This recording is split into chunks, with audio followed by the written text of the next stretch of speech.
When golf was introduced as a populist game in Scotland, courses were developed around natural landforms like grassy sand dunes at the ocean edge.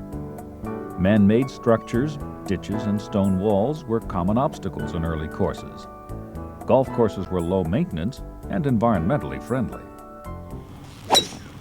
Since the early 1900s, natural landforms have been reshaped by golf course designers to accommodate the enjoyment of the game, creating high-maintenance, manicured fairways and shortcut greens. Environmentalists came to view golf course development in general as a contemptuous misuse of natural open space.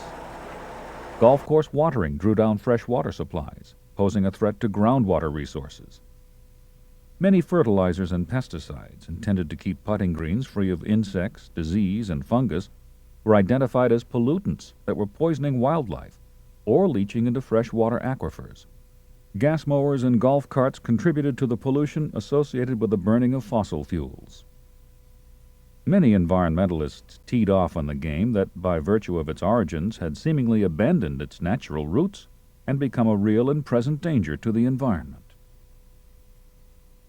It was fitting, therefore, when in 1995, a joint meeting of environmental interests and golf industry representatives convened at Pebble Beach, California, sponsored by Golf Digest magazine, the National Wildlife Federation, and the Center for Resource Management, a Salt Lake City-based nonprofit environmental organization with a successful track record of environmental conflict resolution. Among the conclusions reached at the meeting was the need for a national demonstration project to establish voluntary environmental principles and guidelines for the development, design, and management of environmentally sensitive golf courses. In March 1995, the first national demonstration project was announced. It would be Widow's Walk, an 18-hole public golf course to be built by the town of Scituate, Massachusetts, on an abandoned 120-acre sand and gravel pit abutting the North River Salt Marsh Estuary.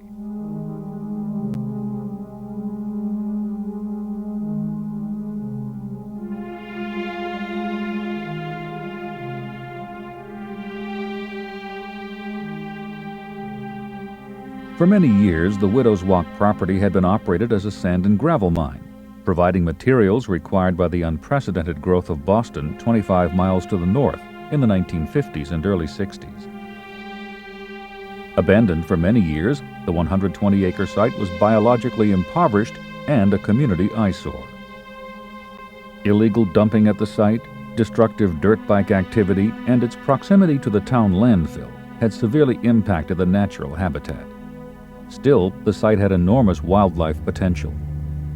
In 1975, a town meeting voted $1.8 million to purchase the property.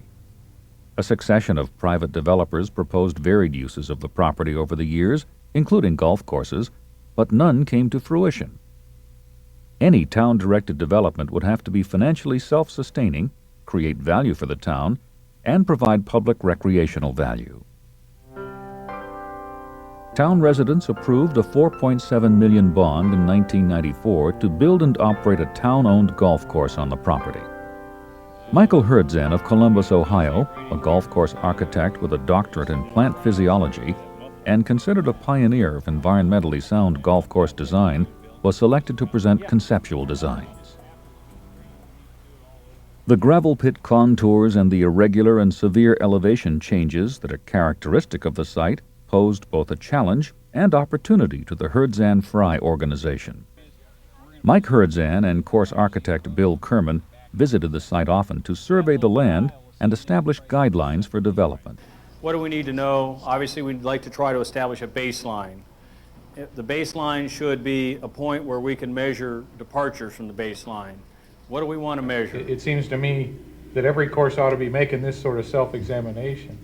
And that's the whole point, is that if you find what's the best balance of fertilizers and pesticides for your own course, you're ahead of the game. The wetlands, the wildlife, and the water are the three most important buzzwords that come out of people's mouths when they ask us about our project and why this project that we're proposing to do in XYZ area is going to be environmentally sensitive. Everything impacts upon everything else. It's not just the wetlands, it's not just the sand plains, but recognizing how all those things impact. From the start, Widow's Walk was a living laboratory. A 40-member advisory council of industry experts, environmentalists, researchers, and educators was assembled and participated in many meetings to discuss design, construction, and management approaches that would suit the project's mission as an environmental demonstration project, to create a quality golf experience while minimizing potential environmental impact through the use of new technologies and best management techniques. I hope we really do figure out new ways to do things differently. And I think that's what Mike is talking about with the Scituate kind of course. We have a real opportunity to test new products and to compare different kinds of techniques and to really make some conclusions there about something being a superior management technique to something else. And I think that's just very exciting. Well, as we started to work at Widow's Walk, every public meeting we had, every time that we addressed the council or every planning meeting we went to, we talked about the fact that this golf course is not going to be like every other green golf course. This golf course is going to be special. It's going to have special environmental qualities to it. In order to achieve that, what we did is first delineate all of the natural resources that are here, all the wetlands, all of the vernal pools that we had, all of the kinds of plants and animals that may be important. And then we identified those engineering criteria, such as where the roads and parking lot and the buildings would best fit. And then we tried to just simply lay the golf course into that network so that we impacted almost nothing if possible. During construction of the course and sandy soil of the property was easily shaped. Because there was little or no topsoil, tons of pelletized sewage sludge, created at the Deer Island Waste Treatment Facility of the Massachusetts Water Resources Authority, was mixed with sand to successfully create a receptive medium for turf. Fairways were purposefully designed to be concave to minimize runoff and to encourage subsurface water and nutrient flow towards the center of the fairways. Drought-resistant, fine-leaved, creeping fescue grasses were chosen for the fairways and roughs for their low reliance on water, fertilizer, and pesticides. I think the most challenging aspect of building a golf course as it relates to environment is changing golfers' perception, and that's happening as well. I think we as a society recognize that a good suntan isn't necessarily healthy. We're recognizing that being very slender and skinny isn't necessarily healthy. And I think we're starting to recognize that having all green grass isn't necessarily healthy either. And so the idea is to get golfers to recognize that golf courses can be fun to play and not need all the fertilizer and pesticide and water that we've had to use previously. So by changing golfers' perceptions, we can change the golf course. If they can come to understand that a different kind of course doesn't impede the enjoyment of their game of golf, that's huge. That's very powerful. Okay, guys, now the air comes. Go ahead.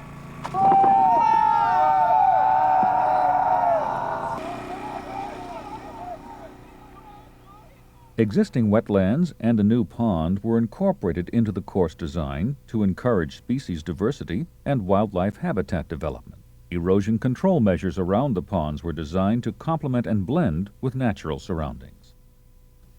3 distinct types of greens have been built at Widow's Walk: 6 native topsoil greens, 6 California sand-based greens, and 6 sand and peat greens built to USGA specifications. Materials for the greens, ground coconut husks, peat, and sand, were carefully custom mixed on site. Components were weighed, measured, screened, and blended to assure proper consistency and quality control. The blended soil was then placed on the appropriate green in accordance with its specific type. Computerized monitoring stations built into the greens monitor soil temperature, moisture, and fertility. As an environmental demonstration project, many recyclable materials were used in the construction of the course. Golf cart paths and the parking lot are made of recycled asphalt from local highway repaving projects. Strips of discarded carpet were layered with topsoil and seed mix to create carpet bunkers. Organic debris and grass clippings are composted and used in divot repair mix and other uses. Electric carts reduce fossil fuel emissions.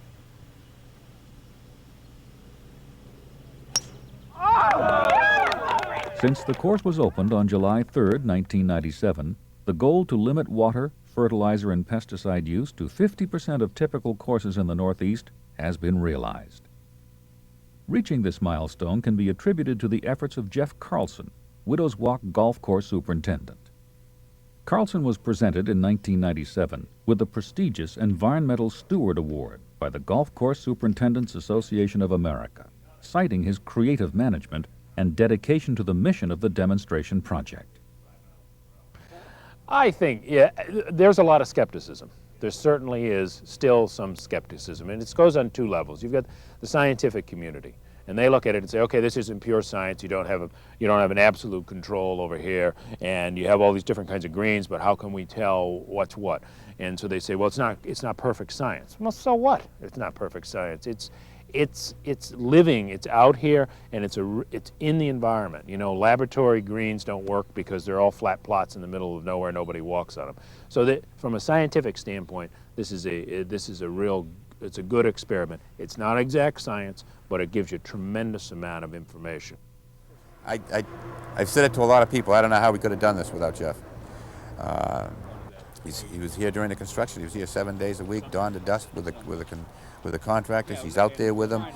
A lot of his ideas were incorporated into the project based upon Jeff's experience and knowledge. Because it's one thing to design a golf course, it's another to maintain the thing. And playing a good golf course requires that the golf course be maintained properly. And if you don't design it so that you can maintain it, it won't be a great golf course. Water conservation is a priority at Widows Walk. A Toro DR2 system, used to control the irrigation system, enables specific programs for the watering of greens, tees, and fairways, minimizing wasteful watering. Integrated pest management, or IPM, and general pesticide use is integrated with traditional cultural management: mowing, fertilization, irrigation. A bioject system applies biological control organisms to the turf, utilizing the existing irrigation system. During the planning stages, throughout construction, and since the course's opening, Carlson and John Bresnahan, Environmental Research Coordinator at Widows Walk, have worked closely with interested parties to maximize the value of the golf course as a living laboratory. Here at Widows Walk, we have a number of different research programs or internships that are ongoing.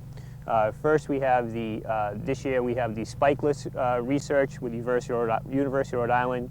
Along with, also with the University of Rhode Island, we have the look at the nutrient flow in the different greens constructions. Then with Mass Audubon, we've collaborated on the course guide.